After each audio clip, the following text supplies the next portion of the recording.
Deadline day is 1 week away. As you've been hearing, plenty going on at Manchester City. What about other departures from the Etihad? Well, we are told that talks have taken place with Napoli over defender Eliakim Mangala.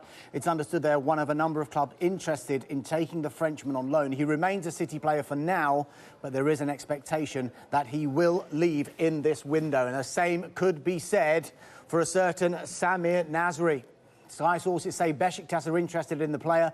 Reports indicate a loan with a view to a permanent transfer is under discussion. News of another man potentially on his way out at Manchester City, and that is the striker Wilfried Bony. We told you yesterday West Ham were interested, and manager Slaven Bilic confirmed as much just this morning. Good player. He's an option because he plays that position that we tried even before the injuries to sign a player there, so he's a centre forward. Yeah, those are thoughts of Bilic on Bony, and his search for a striker does not end there. A move for Juventus forward Simone Zaza has not been ruled out either. He's a top player and I like the player. I mean, I was here last year, so it tells you everything, and we were in contact with him last year. It didn't happen. We're going to see this year, yeah. Now it's a few days only. Yeah, potentially Bony and Zaza then for West Ham United. News of another potential arrival at West Ham United, if we can get to him. Sky sources have told us FC Sion midfielder Edimilson Fernandez has agreed to join for a fee of £5.5 million.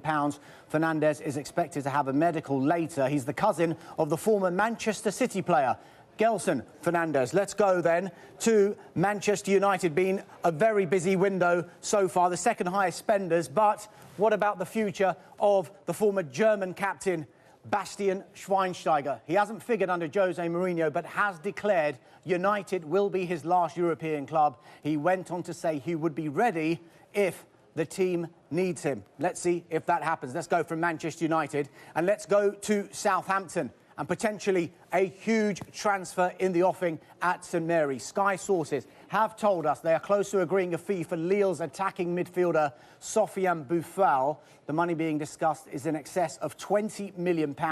Watford are also interested in the player. Now, it could be one in, one out at Southampton. The Everton manager, Ronald Koeman, is keen to be reunited with the right-back Cuco Martina.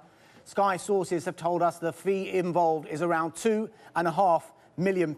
Now, staying with Everton, what is the latest on their hopes of bringing in Lamine Kone? Well, Sunderland manager David Moyes says he's rejected Everton's bid because they can't find suitable replacements. It's understood the bid will be active again if Sunderland can bring in the right players. Well, talking of the right players, I'm told that they are interested in the Barnsley centre-half Alfie Mawson. It is our understanding that Mawson is keen on a move to the Premier League. There are, though, other clubs interested in the player. Another line to bring you from Sunderland, and Sky sources are telling us that they are closing in on the Atletico Madrid defender Javier Manquillo.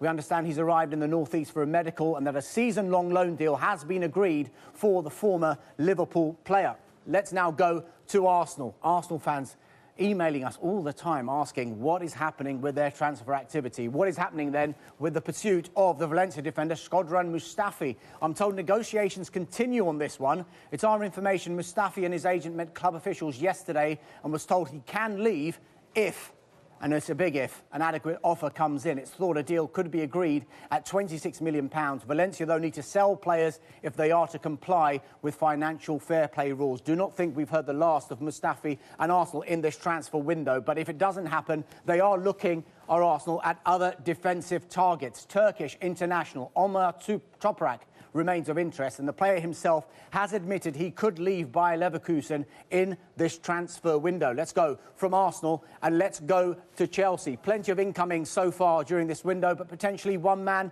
on his way out, Juan Cuadrado. We are told the player's agent will be in London over the next few days to negotiate Cuadrado's return on loan to Juventus. Let's go from Chelsea.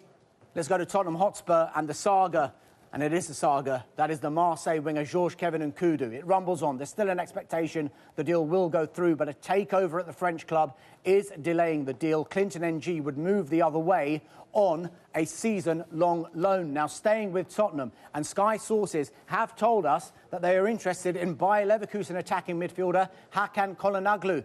The Turkish international is set to fit Tottenham's profile. However, he is one of a number of options that they are looking at. So, potential arrivals at Tottenham. What about departures at Tottenham Hotspur? Well, talks continue with Hull City over the signing of the midfielder Ryan Mason. And Mason isn't the only midfielder that could yet be on his way out of White Hart Lane. Schalke are still in for Nabil Bentaleb. The Algerian international has been told he does not feature in Mauricio Pochettino's plans. And what seems like a mini exodus at White Hart Lane continues. The American defender Deandre Yedlin has joined Newcastle United. He made one appearance for Tottenham in 2 years and spent last season on loan at Sunderland. Yedlin has signed a 5-year contract, now staying with Newcastle, and confirmation that Daryl Janmaat has completed his move to Watford. The Dutch defender has signed a 4-year contract and the fee is understood to be £7 million. Another man who could be on his way out is, if we can get to Newcastle again, we can, is the goalkeeper Tim Krul. Sky sources have told us the Dutchman will travel to Holland tonight ahead of signing for Ajax on loan for the season. We understand he's agreed to extend his contract at Newcastle until 2018 before he moves. Krul will have a medical tomorrow and is likely to replace Barcelona-bound Jasper Cillessen. Staying with Newcastle, news of yet another departure. Midfielder Henri Saivet has joined Saint-Etienne on loan until the end of the season. Saivet made 2 starts since signing from Bordeaux in January. Now, staying in the Championship, let's go to Fulham. And I'm told Asamoah Gyan is expected in the UK this week to take a medical and discuss personal terms. Gyan is currently with Chinese club Shanghai SIPG, and talks continue over how much his sizable wage Fulham would have to pay. Now, let's go from Fulham. Let's stay in the Championship, and a club that is notoriously very, very busy during transfer windows. It is, of course, Queen's Park Rangers. And look at this. For a familiar face, we are told there is an interest in the former Arsenal striker, Nicklas Bendtner. We understand the Danish international is keen on a move back to London. There is so much happening in this transfer window, as you can see. As it stands, Paul Pogba's £93.25 million move from Juventus to Manchester United remains the biggest deal of this or any other window, but Manchester City are the biggest spenders. That's partly due to the £50 million purchase of John Stones and the £37 million capture of Leroy Sané from Schalke. And if you look at the actual numbers, Manchester City's spend is in excess of £156 million. They're closely followed by Manchester United, rather like the early Premier League table. And if this works, yes, it does. At the other end of the scale are Hull, about to spend for the first time, with talks continuing over Ryan Mason. What it all means is we are heading for a record. That's right, the first £1 billion spend is firmly on the cards with just 1 week to go until the window shuts.